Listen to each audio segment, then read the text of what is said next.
Mesdames, Messieurs, bonjour. Voici les titres de l'actualité. La commémoration de deux événements qui se profilent à l'horizon, menacés de boycott par les familles des victimes de l'insurrection populaire et du coup d'État qui s'insurgent contre les lenteurs de la justice dans le traitement de leurs dossiers. La Corée du Nord, lâchée par son allié chinois, a été frappée par une nouvelle batterie de sanctions. Le Conseil de sécurité de l'ONU a adopté hier, à l'unanimité, des sanctions qui interdisent par exemple les exportations de textiles de la Corée du Nord. Ainsi, les familles des victimes de l'insurrection populaire d'octobre 2014 et du coup d'État de septembre 2015 sont mécontentes de la lenteur de la justice. Elles estiment injustifiées aussi les libertés provisoires accordées à certaines personnes considérées comme des bourreaux.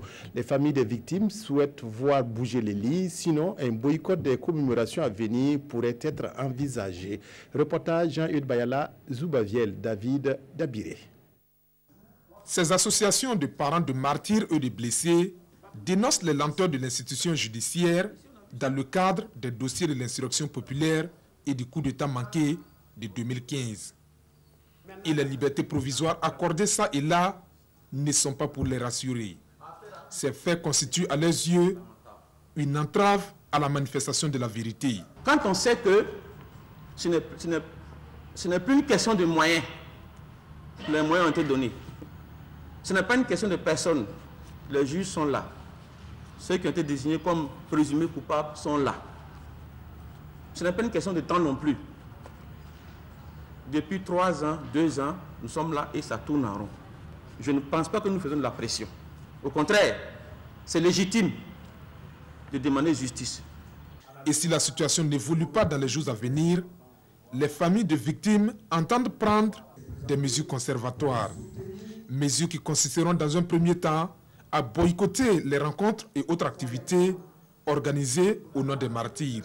Nous avons en notre sein décidé de ne plus participer à une activité organisée par le gouvernement si éventuellement il n'y a pas de satisfaction. Voilà, chaque année on organise des commémorations. Voilà, on a dit non, cette fois-ci, si ce n'est pas réglé, si on n'est pas satisfait, on ne participe pas. C'est une première mesure qu'on a prise.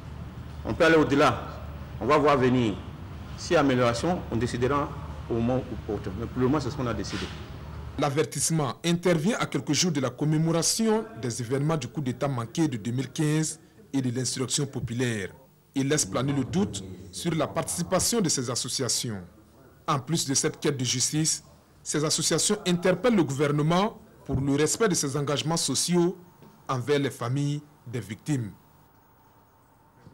Utilisation et occupation de terres, l'Atlas des paysages du Sahel et de l'Afrique de l'Ouest, un outil de planification et d'aide à la décision. C'est autour de ce thème que le Sahel commémore aujourd'hui la 32e journée du SILS, une journée qui rappelle le contexte dans lequel le comité inter-État de lutte contre la sécheresse dans le Sahel a vu le jour. La commémoration de la journée a été marquée ce matin par une cérémonie et une plantation d'arbres. Reportage Yacouba Gamene, Tanga Kafando.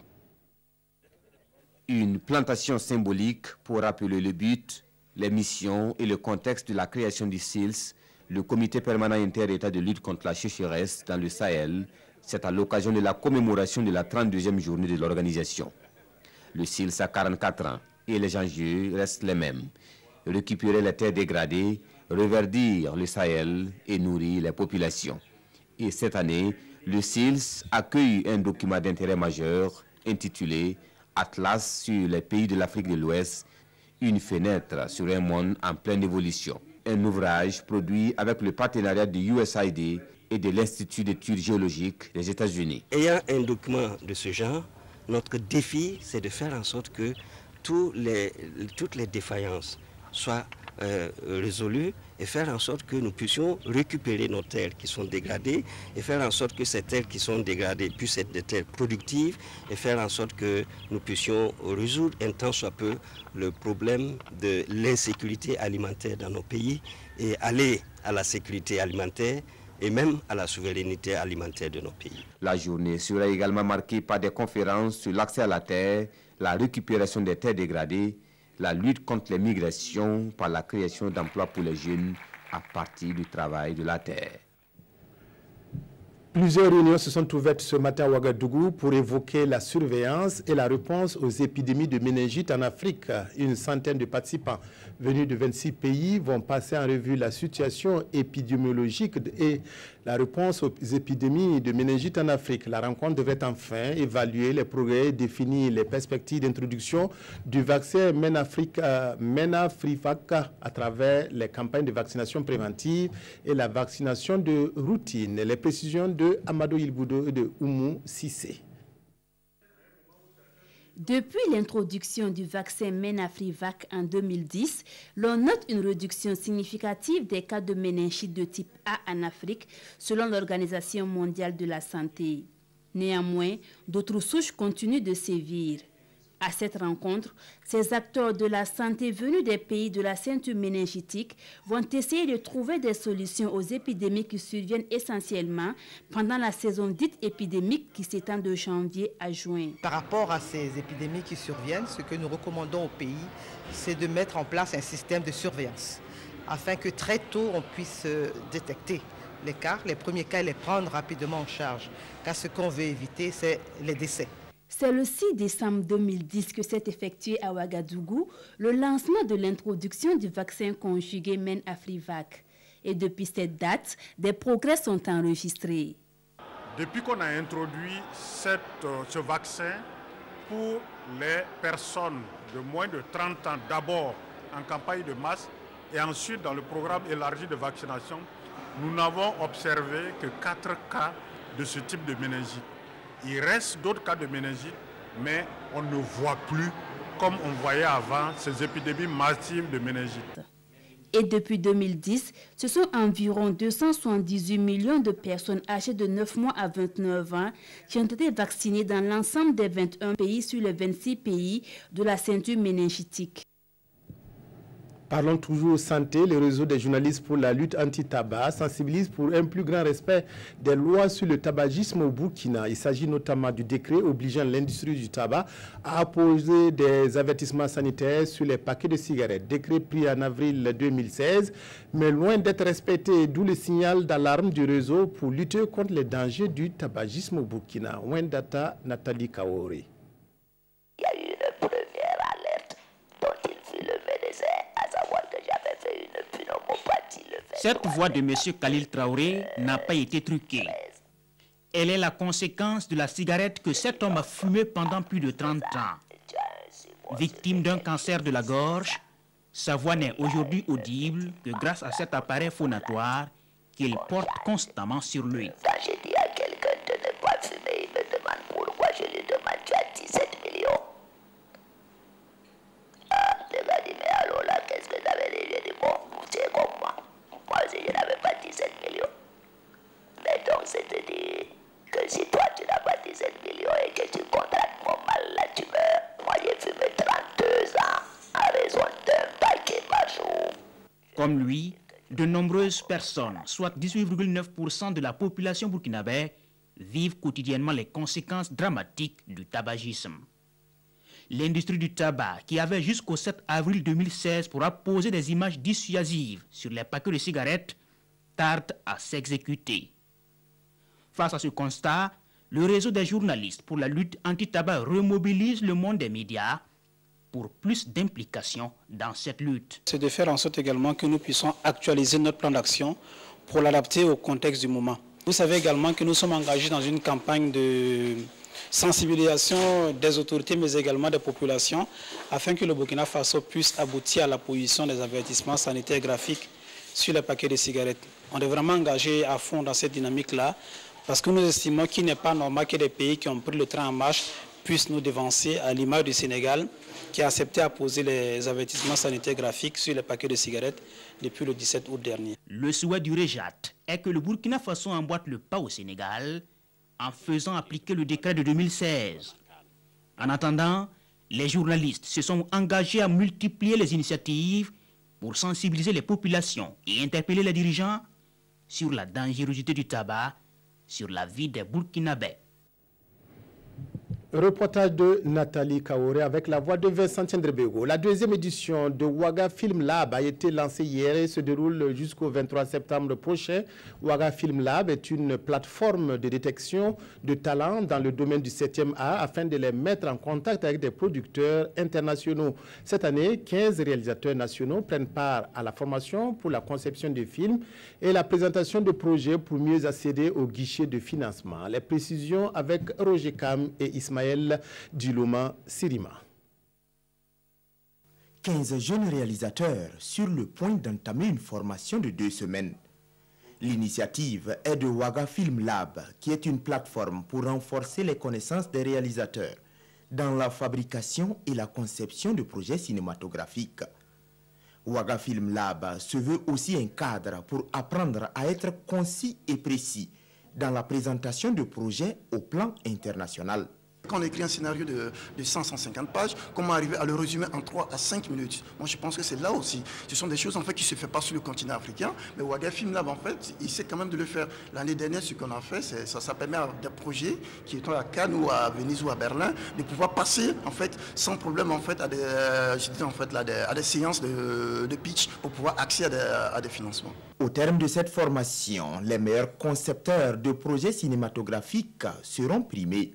Sur la quinzaine de projets qui sont là, on a quasi 7 à 8 prix en fait, qui seront donnés. Et tous ces prix en fait, sont des résidences en fait, qui vont se faire aussi bien en Afrique qu'en Europe. Ils seront pris en charge, en fait, ils seront coachés par des mentors internationaux. Ils auront accès directement à des bailleurs de fonds, à des fonds qui vont les financer directement. Mais avant, 10 ateliers de formation sont au programme. Les modules vont porter sur la création et la gestion de sociétés de production, sur la conception de scénarios, ainsi que sur les stratégies de développement et de production de films.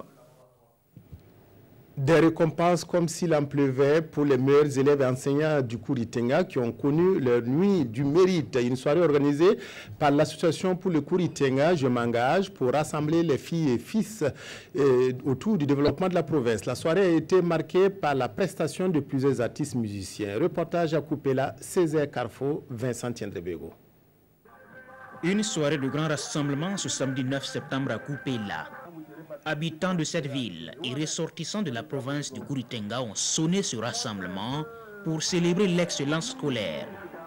Les meilleurs élèves au CEP, BEPC et baccalauréat ont été récompensés, tout comme les meilleurs enseignants du primaire et la meilleure circonscription d'éducation de base de la province. C'est la nuit du mérite, une initiative de l'association pour le Kouritenga, Je m'engage. C'est vraiment des sentiments de satisfaction, de joie, tout d'abord par la grande mobilisation que ces activités ont drainé. Vous avez pu constater avec nous la présence en tout cas d'imminentes personnalités qui ont sacrifié de leur précieux temps pour être avec nous. Toutes choses qui témoignent en tout cas de la justesse de notre action. Vous avez également participé à la grande mobilisation de la population parce que nos actions, nous l'espérons, vont au profit de ces populations. Donc c'est une grande joie que nous avons eue en voyant vraiment la population de la province du Kouritenga mobilisée autour de ces activités. Je tenais tout particulièrement à féliciter le président avec toute son équipe parce que c'est une formidable idée que tous les fils donc, de la région qui sont dans les contrées donc, du Burkina Faso pensent à revenir, soutenir leurs parents, soutenir les élèves qui ont fait de bons résultats. Je pense que c'est un exemple qu'il faut saluer et c'est un exemple aussi qu'il faut promouvoir pour les autres régions. Pour cette nuit du mérite, l'association pour le Kouritenga, Je m'engage, a dressé son plateau artistique et des artistes de la localité ont rivalisé de talent avec la star de la musique burkinabé, Flobi, qui a émerveillé le public. Satisfaction pour l'association dont les membres et sympathisants ont pris rendez-vous pour 2018. À l'unanimité de ses 8 membres, le Conseil de sécurité des Nations Unies a voté une nouvelle batterie de mesures contre la Corée du Nord. Les sanctions interdisent à Pyongyang d'exporter son textile et réduisent ses approvisionnements en pétrole et en gaz. L'allié chinois a suivi la vague, preuve que l'essai nucléaire du 3 septembre dernier a suscité l'indignation générale.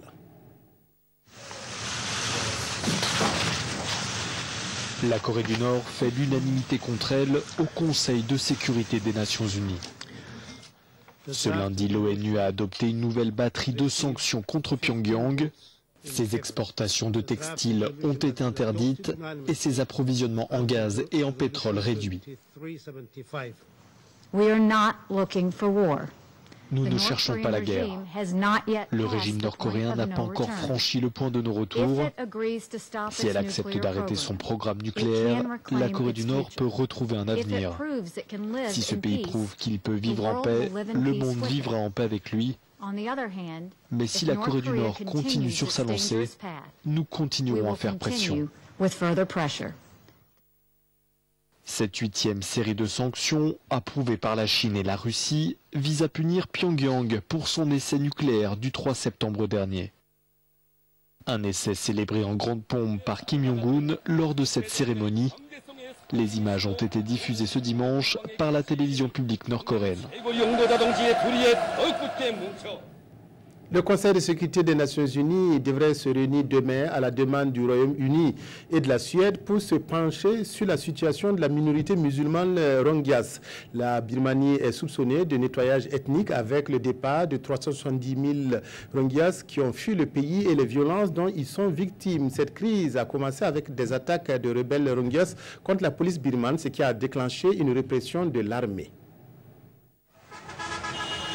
À la demande du Royaume-Uni et de la Suède, le Conseil de sécurité de l'ONU a décidé de se réunir demain pour discuter de la détérioration de la situation de la minorité Rohingya. La Birmanie a refusé l'accès aux enquêteurs de l'ONU et celle-ci soupçonne un nettoyage ethnique. 313 000 Rohingyas ont fui depuis le 25 août, estime le HCR. Le Dalai Lama en personne a exhorté la présidente Aung San Suu Kyi, Nobel de la paix comme lui, à trouver une solution. Le chef de la diplomatie britannique Boris Johnson a également déclaré hier « Il ne fait aucun doute que le traitement des Rohingyas est une honte et je crains que cela ne nuise à la réputation de la Birmanie. Tous ceux qui souhaitent du bien à Aung San Suu Kyi, le conseiller d'État, tous ceux qui l'admirent, espèrent qu'elle sera en mesure d'utiliser son leadership pour que les militaires fassent le bon choix pour cette minorité opprimée et en grande difficulté. »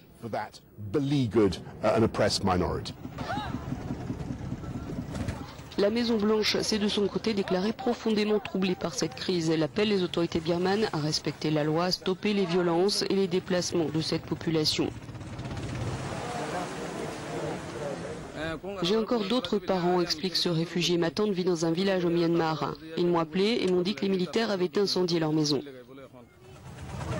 Le flux de réfugiés Rohingyas quittant le nord-ouest du pays à pied semble se ralentir ces derniers jours après un pic la semaine dernière, mais le Bangladesh qui les accueille fait face à une crise humanitaire. Les camps sont déjà surpeuplés. Les journaux commentent aujourd'hui la situation politique au Togo marquée par le face-à-face entre le pouvoir et l'opposition. Les journaux font aussi écho de la guéguerre entre organisations de la société civile au Burkina. Vincent Tiendrebego pour la revue de presse. Haro sur ces OSC qui se font la bagarre par médias interposés. En effet, Sidouaya, en s'appuyant sur des faits récents, s'insurge contre ces organisations de la société civile qui se croient en droit d'interpeller leur père qu'elles jugent en faute. Mais à quel jeu se livrent ces OSC et les structures compétentes du ministère en charge des libertés publiques dans tout ça? Il y a parfois un écart abyssal entre les actes de certaines OSC et ce qu'elles prétendent être, ajoute Sidouaya, qui interpelle l'autorité publique. Situation politique à Lomé, le Togo est à un tournant de son histoire, écrit le pays. Reste à savoir aborder le virage, et le journal ajoute que jamais l'opposition ne s'est sentie aussi forte et proche de son but, et ne veut lâcher prise. Le nœud du problème étant le demi-siècle de règne de Yassingbe sur le Togo. Mais que veut l'opposition togolaise? Des réformes. L'observateur Palaga rappelle que le gouvernement prévoit désormais un projet de loi incluant la limitation des mandats et un mode de scrutin à 2 tours, ce qui ne satisfait pas pour autant les opposants qui redoutent que le président, par le principe de la non-rétroactivité, ne se refasse une virginité présidentielle pour rester en course au-delà de son mandat en cours. Une opposition qui ne demande qu'à un retour à la Constitution de 1992 qui avait été tripatouillée par Yassingbe père. Merci de votre aimable attention à la RTB. Excellent après-midi à toutes et à tous. Cette édition s'achève ainsi.